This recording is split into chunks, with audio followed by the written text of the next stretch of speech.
ప్రభువైన యేసుక్రీస్తు నామమున మీ అందరికీ వందనాలు. ఈరోజు యేసు ప్రభువారు నాతో చెప్పిన కొన్ని మాటలను మీతో పంచుకోవాలని నేను ఆశ కలిగి ఉన్నాను. దేవుడు నాతో ఏం మాట్లాడారంటే, మార్కు స్వార్త 14వ అధ్యాయము 21వ వచనము, నిజముగా మనుష్య కుమారుడు ఆయన్ని గూర్చి రాయబడినట్టు పోవుచున్నాడు. అయితే ఎవరి చేత మనుష్య కుమారుడు అప్పగించబడుచున్నాడో ఆ మనుషునికి శ్రమ, ఆ మనుషుడు పుట్టి ఉండని ఎడల వానికి మేలనెను. మనము ఒక క్రైస్తవులుగా ఈ లోకంలో నుంచి వెళ్తున్నప్పుడు అనేక శోధనలు, వేదనలు, బాధలు మనల్ని కమ్ముకుంటూ ఉంటాయన్నమాట.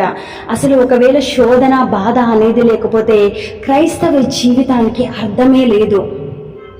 అయితే దేవుడు ఈ శోధనల విషయంలో ఒక గొప్ప సత్యాన్ని బోధించాలని చూస్తున్నాడు. శోధన అయితే వస్తుంది, రాక మానదు. కానీ ఆ శోధన ఎవరి ద్వారా వస్తుందో వాళ్ళకి కీడట. మరి శోధన ఎందుకు వస్తుంది?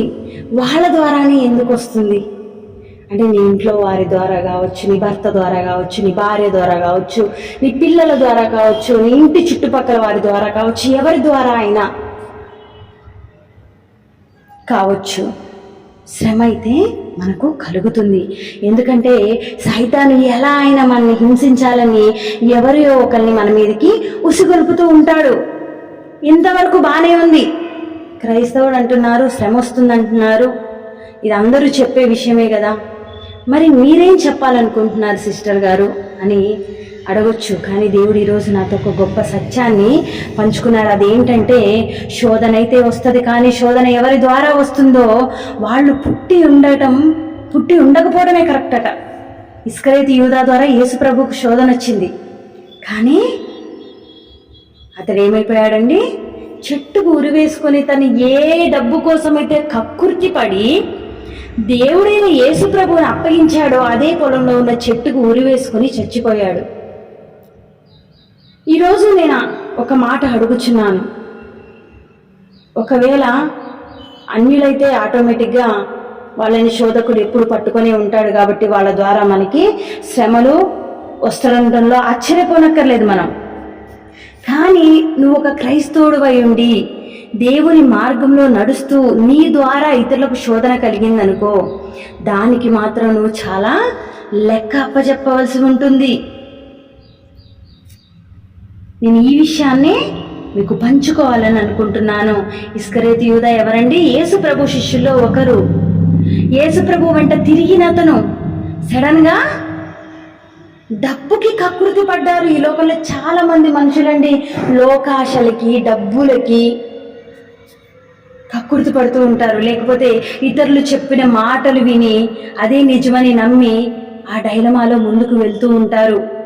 కానీ ఈరోజు ప్రభు అయిన యేసుక్రీస్తు వారు ఏమంటున్నారంటే, నిజం అనేది చాలా లోతుగా ఉంది, దాన్ని పైకి తోడగలవాడు ఎవరు అనేసి. మీకు ఏదైనా ఎవరైనా చెప్పినప్పుడు అది ఎంతవరకు నిజమని యేసుక్రీస్తు ప్రభు దగ్గర ముందుగా విచారణ చేసి మీరు ముందుకు సాగాలే తప్ప ఆ చెప్పుడు మాటలు విని దాన్ని పట్టుకొని మీరు ఇతరులని శోధనలోకి పంపకూడదు.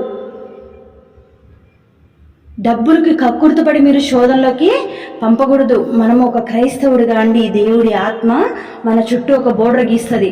నువ్వు ఎప్పుడైతే నీ హృదయంలో పాపపు ఆలోచనలు చేస్తావో, పాపపు తలంపులతో ఉంటావో, వెంటనే ఏం జరిగిద్దండి? సైతాను నీలో దూరి అనేక మందిని శోధనలో పడేయడానికి నిన్ను వాడుకుంటుంది. ఇస్కరియోతు యూదా కూడా ఏం చేశాడండి? డబ్బుకి కక్కుర్తి పడ్డాడు, హృదయంలో పాపం వచ్చింది, సైతాను జల్లెడ పట్టినట్టు పట్టిందండి. ఈరోజు నా ప్రియ కుమారి, నా ప్రియ కుమారుడా, ప్రతి ఆదివారం చర్చికి వెళ్తున్నావు, ప్రతిదినం ప్రార్థన చేస్తున్నావు, కానీ సైతానికి ఎందుకు అవకాశం ఇస్తున్నావు? గుర్తుపెట్టుకో, సైతాన్ని నిన్ను పట్టిందంటే అది జల్లెడ పట్టినట్టు పడుతుంది, నిన్ను వదలదు. దావీదు మహారాజు ఏం చేశాడండి? మిద్ద ఎక్కి పాపాలోచన చేశాడు. ఆ పాపం పట్టుకొని అది ఎంతవరకు దారి తీసిందండి?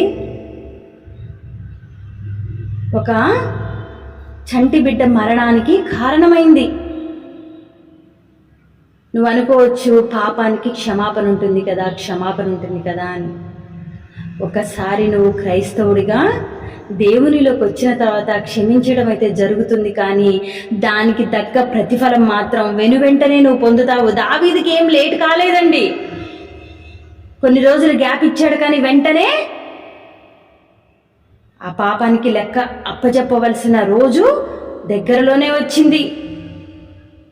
చాలామంది అనుకుంటారు ఈ పాపాల చిట్కా అంతా పరలోకంలో తీర్పు తీరుస్తాడు, అక్కడికే వస్తుంది, ఇక్కడ ఎన్ని పాపాలు చేసినా తప్పు లేదులే అని అనుకుంటారు. కానీ గుర్తుపెట్టుకోండి, నువ్వు చేసిన పాపము నీ బిడ్డల వైపుకి, నీ మనవళ్ళ మీదకి, లేకపోతే నీ కుటుంబంలో ఉన్న వారి మీదకి రాకమునిపే మీరు మేల్కొని శోధనలో పడకుండా మిమ్మల్ని మీరు కాపాడుకోండి. శోధకుడు మీ చేత ఇతరుల్ని శోధించకుండా కాపాడుకోండి. అలా శోధించేవాడంట పుట్టకుండా ఉండుట మేలట. మీరు ముందుగా దేవుణ్ణి వెతకడం నేర్చుకోండి. శోధకుణ్ణి మీ వద్ద నుంచి తరిమేయండి, స్తుతించండి, ఆరాధించండి. ఈరోజు నేను గొప్ప పాఠం నేర్చుకున్నానండి. నిజంగా నా వలన ఇతరులు ఎప్పుడు కూడా శోధన ఎదుర్కోవద్దు, నా వలన ఇతరు ఎవ్వరూ బాధపడొద్దు, నేను ఎవరిని బాధకు గురి చేసిన దాన్ని కావద్దు. ఒకవేళ అలా చేసినట్లయితే ప్రభువా నన్ను క్షమించు, నేను అల్పురాలను అనేసి నాలో నేనే ఒక రకమైన పశ్చాత్తాపంతో దేవుని పాదాల యొద్ద పడిపోతున్నానండి. ప్రతిదినం నిన్ను నువ్వు చెక్ చేసుకుంటూ ఉండాలి. ప్రతిదినం నువ్వు క్రైస్తవుడిగా ఎలా ముందుకెళ్తున్నావో చూసుకుంటూ ఉండాలి. ఏం జరుగుతుందండి, కంప్యూటర్లో ఏ రోజు బ్యాక్ లిస్ట్, ఆ రోజు ట్రాష్ డిలీట్ చేయకపోతే కంప్యూటర్ స్ట్రక్ అయింది. నువ్వు కూడా అంతే, నిన్ను నువ్వు చెక్ చేసుకోకపోతే నీ పాపాల చిట్కా పెద్దదైపోయి నువ్వు శోధకుడికి అప్పగించవలసిన రోజు, అంటే శోధకుడికి నిన్ను నువ్వు అప్పగింపుకోవాల్సిన రోజు వస్తుంది. నువ్వు అనుకోవచ్చు ఎవరు చూస్తున్నారులే నన్నని, కానీ పైనుంచి నువ్వు చేసే ప్రతిదీ చూస్తున్నాడు దేవుడు. నువ్వు పెట్టే ముసలమ్మ ముచ్చట్ల దగ్గర నుంచి, నువ్వు చేసే వ్యభిచారం దగ్గర నుంచి, నీ కామాతుల దగ్గర నుంచి, నీ అబద్ధాల దగ్గర నుంచి, నీ ఆలోచనల దగ్గర నుంచి, నీ దొంగతనం దగ్గర నుంచి ప్రతిదీ దేవుడు చూస్తున్నాడు. నువ్వు ఎవరినైతే హింసిస్తున్నావో, ఎవరినైతే నీ మాటల చేత ప్రలోభాలకు గురి చేస్తున్నావో ప్రతిదీ దేవుడు చూస్తూనే ఉంటాడండి. నీ పాపాల చిట్కా పెరగకముందే, దేవుడు నిన్ను సాయితానుకు అప్పగించకముందే నువ్వు తిరిగి మారు మనసు పొంది దేవుని పాదాల దగ్గర పడి నిన్ను నువ్వు చెక్ చేసుకో, నిన్ను నువ్వు దేవుని ముందు సరిచూసుకో. ప్రార్థన చేసుకుందాం. ప్రభువా, విన్న వాక్యాన్ని నేలపైన నాటండి ప్రభువా. అయ్యా ప్రభువా, నాయన తండ్రి, అనేకులు నాయన పాపానికి చోటిచ్చి శోధకుడికి నాయన శోధనలో పడిపోతున్నారు ప్రభువా. దయచేసి ఆ శోధన నుంచి వారిని తప్పించమని నీ శిష్యులు ఎలాగైతే నాయన శోధనలో పడకుండా మీరు ప్రార్థించారో అలాగనే నేను అనేకుల కొరకు ప్రార్థన చేస్తున్నాను నాయన. సైతాను వాళ్ళని జల్లడ పట్టకుండా అనేక మంది క్రైస్తవుల్ని పాపంలోంచి తప్పించమని ప్రభువా. మీరే వాళ్ళ హృదయాల్లో నీ కృపను దయచేయమని, అయ్యా నీ దయను దయచేసి నాయన శోధనలో పడకుండా నీ వాక్యమనే ఖడ్గము, ప్రార్థన ఆయుధము, స్తుతి వస్త్రం ధరించుకుని ముందుకు సాగులాగిన సాయం చేయమని యేసు నామములో అడుగుచున్నాం తండ్రి, ఆమేన్.